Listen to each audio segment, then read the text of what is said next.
Mtu anaingia bafuni anaenda kupiga chapo. Punguza. 10,000 natoka. Wewe wakati hivi familia umetengeneza nyumba huu umekuwepo wewe? Mwenye nyumba kumbe ndo zako. Ndo zako za zamani kumbe nimekugundua leo. Wewe mjini hapa, mjini shule wewe. Huyu ndio sasa kila siku kumbe nimekubana leo. Wewe mjini shule hapa mjini wewe. Unakuja unapiga piga tu chapo bwana mzima wa mandevu. Bwana sikilize, umenimwagia maji, kama nimwagia maji na kuanishia kodi ya maji. Sasa hivi maji inakuwa 8,000 wewe. Wewe mjini gani? Mjini hapa. Hapa unajua unapiga chapo unajua mimi na gharama ngapi huko ndani wewe? Kwanza kijana, hii namba yako kweli? Na namba umeona? Namba. Oji. Boss nikwambie.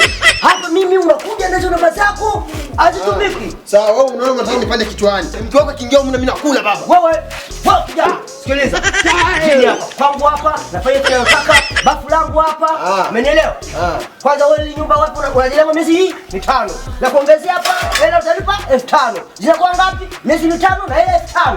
Sawa, basi wewe kama kupiga mekulunda kumembulu. Ono wewe, jinga wewe. Jamaa jika mimi hapa kwangu urisi wa baba wamenizawadia leo napiga chapo.